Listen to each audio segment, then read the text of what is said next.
Hi, I'm Krista Giannak, Wise Words That Matter. I work with businesses and nonprofits to help them get noticed because I'm a copywriter and PR professional.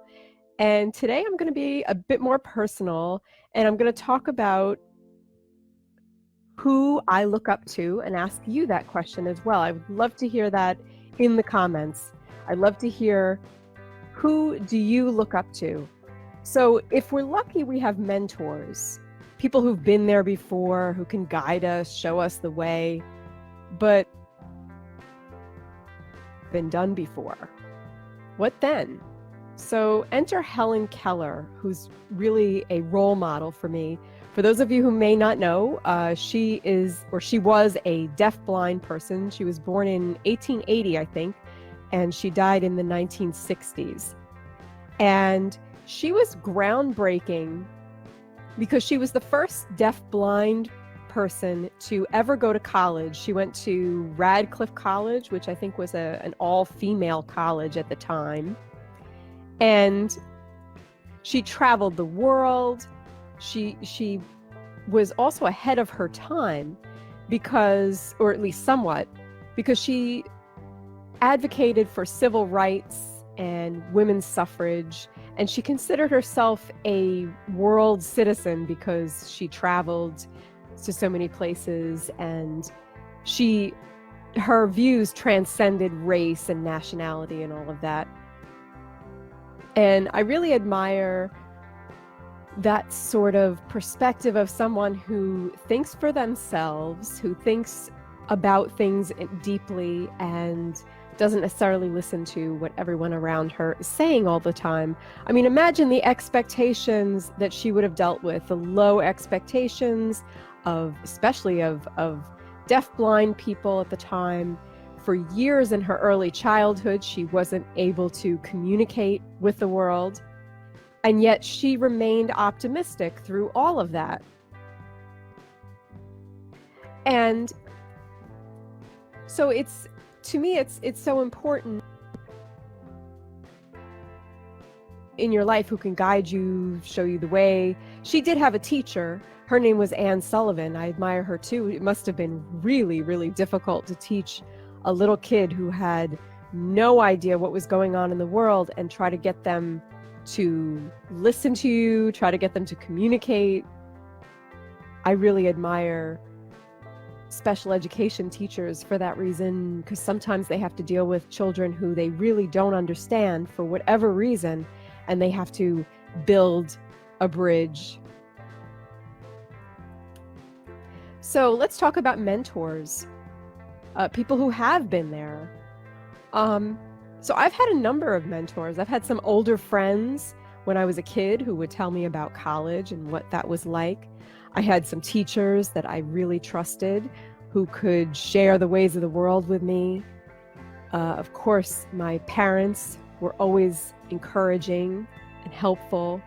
And so of course I really appreciate that. Although it tended to be people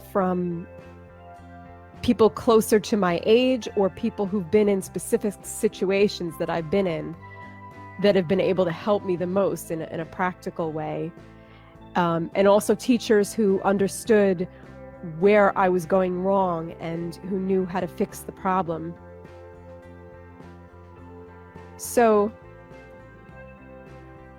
I've also had other types of mentors. So other students, when I went to a blindness training program in Baltimore, the other students were the ones that encouraged me to enter the program. They showed me what was possible, all the different ways that you can discover your surroundings, all the ways that you can travel safely, that the mobility and the orientation, what do they call them? They call them travel training instructors. There was a travel training instructor there who was blind, and he showed me techniques that sighted instructors really wouldn't be so aware of. He showed me how to feel subtle differences in texture with my cane. He showed me how to listen to certain sounds, things that you have to experience to be able to understand. And then more present day, I find that brilliant networkers tend to be my mentors, the people who've been able to go out there and connect people, and they've taught me the rules. Because when I started networking back in 2012 to find work, I really didn't know the rules. And so it was really important to me to learn as fast as I could.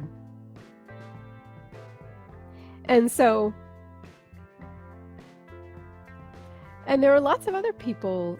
So there are lots of people that I admire, people who are authors, speakers, so mentors. Helen Keller is one example because she inspires me directly. That I like the fact that she had to overcome challenges. She had to do things that haven't been done before. And as a copywriter, I would love to write about people who are doing things that haven't been done before. I think that's amazing. And I think that's how we make a difference. Either we innovate in the world, or we promote, publicize, educate people about the innovators in the world. I think that's really important. And so I'm wanting to know, all of you, who you look up to. Is it one person? Is it multiple people? Who would that be? Who would you look up to? And before I go off here, I'm just making sure that there's nothing else I need to say here in my notes. And if you webinar, get noticed now, increase visibility online and in the media, you can visit wisewordsthatmatter.com/webinar. And that's where I'll be teaching you to avoid some of the most common marketing and public relations mistakes that eat up people's budgets. And we'll be doing brainstorming exercises, lots of hands-on, interactive work. So that way you can walk away with practical tools you can use to get noticed right now. So please definitely sign up for that if you're interested in taking your marketing and PR to the next level.